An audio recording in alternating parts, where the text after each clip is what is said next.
Alright, hi guys. I'm gonna be talking about Cleveland, Ohio. The city that, rock and rolls. So, really quick, a little bit of history. Cleveland is a town that's right near the middle of the United States. So, with that said, a lot of railroads pass through there, and so it's not a surprise that Cleveland used to be an industrial city from the 1860s and 1930s. And with that said, it brings in a lot of people to work, people of all different ethnicities, white and black, and people from other countries, Europeans. You have your richer people, you have your poorer people. Um, but the industrial industry ended. We all know this. Cleveland was still struggling with trying to find its identity and its place. Um, Good thing that music is definitely a place to start in finding their identity. Cleveland has a long history of music and not just music, but music in the educational sense.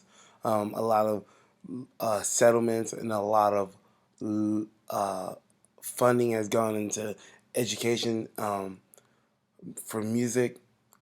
Cleveland have many orchestras, many symphonies, many venues for that type of things, and so you get people from all over the world coming to see these, and this is not even modern music history yet. We're still talking about the early 1800s, all the way till the 1900s and 1930s maybe, where you have big symphonies, the big band feel, jazz's immersion in the later 1800s. Um, so it's a great place. People want to send their kids, and so music talent is in abundance. And so, with that said, as we get more modern, still Cleveland Orchestra is one of the big five symphonies. There's one in Chicago, New York, and a few more that two more that I don't remember per se. Um, but you got the Rock and Roll Hall of Fame that's located in Cleveland because why not? There's so much rock and roll that comes from Ohio, Cleveland. Also, to go with that, there's festivals that just honor just about pretty much everything. But with all that said, Cleveland always goes back to that education and music. So there's museums that talks about orchestras, symphonies, um, just different things that came along with that. Cleveland has a lot of sound, and so I thought Cleveland was going to be about country music because I heard that Cleveland was near the middle of nowhere. But to my ignorance, Cleveland is a big city, and so, with that said, Cleveland is rich in jazz, Americanized polka. Like I said, a lot of the immigration that come over for work, especially in hard times, right? You got the Germans coming over, doing their thing, getting their shindig, and it progressed and it evolved because of the big musical symphony orchestra type thing. You have musical theater, and then you have hip hop and R&B. Sorry, I forgot to add that on there. But you have hip hop and R&B that comes through there, and rock and roll. You have a lot of bands. So Ohio is big on the more than one type of person. Let's do this band thing together. Um, and there are some three artists that I picked, and two of them are on the screen right now, but that are from Cleveland, Ohio. One of the first one is Tracy Chapman. She's awesome. She's one of the starting waves of American female singer songwriters to make a big success. Her debut time she started around in 1988.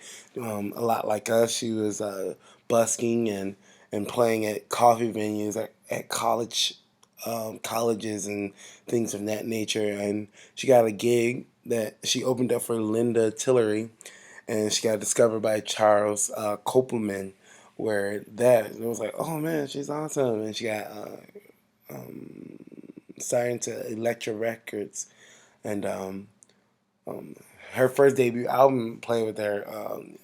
I know you guys probably know her one of her songs called Fast Car, and it blew up. We were like, whoa. And with her philosophy, I think came her success. And she was about doing something that meant a lot to you, and doing things that is right. And she wasn't really a social activist, but she was at the same time. So I think her career success came in the right timing.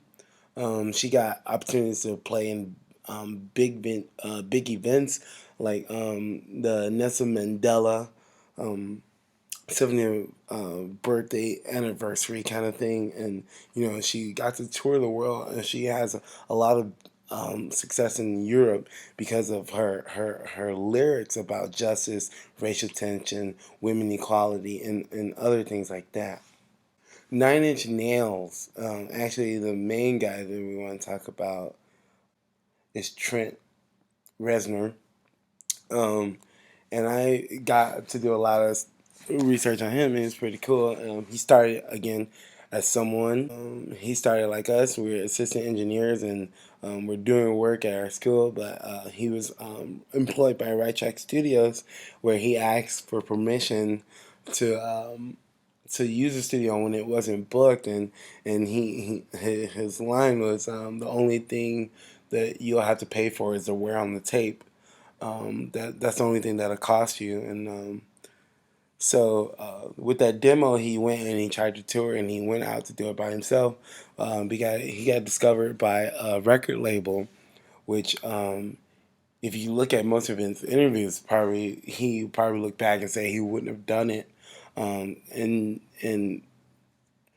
with that said, his philosophy is kind of the same mentality. Like if you can't find someone who thinks or see what you see, do it yourself.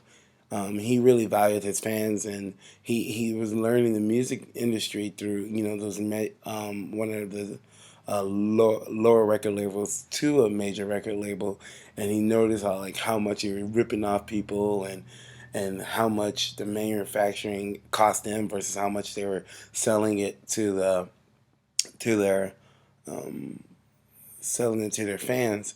And one of he's known for, he's just told people to just go ahead and steal it off the internet, just steal all their music from them. And I would, I'm pretty sure he's doing it on his own now. And my last artist would be Bone Thugs and Harmony. I chose them because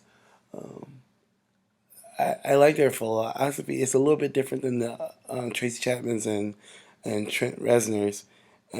They got started really, really young, and to be honest, I think they could have been more successful than they were. But with that, they have had a few successful hits, and the hip hop genre is a lot different. There's this ideal state that you have to be cool and you have to spend a lot of money and all these things. But anyway, that's sidetracking. They started there as teenagers. They got discovered by Easy E, a West Coast well known rapper, hip hop guy. I'm not very big into hip hop, if you can tell, but I know these songs and I grew up with them. They're pretty cool. Um, their philosophy was to be with people whom you trust, like family. I think majority of the band is the group. It was a family, except one was a really close family friend. And right now they're telling people to learn from their experience and persevere, and make sure you get other people who are knowledgeable of the music industry, because they had so many opportunities that they lost to ignorance. So in conclusion, Cleveland is big on its music, and the sustainability of Cleveland, I think, is there. Government helps with the music educational side, and I think for the symphonies and the orchestras and all those programs, they want to start learning to switch to different models on how they can keep their sustainability, especially the smaller ones, as the government don't invest in those smaller institutions. And so, with there it being a very touristy place for the Rock and Roll Hall of Fame and the many museums and the thick culture that's in Cleveland, Ohio, I don't see it being a place to go out of business. especially now that artists are making most of their money off touring, and Cleveland has a lot of venues to do exactly that.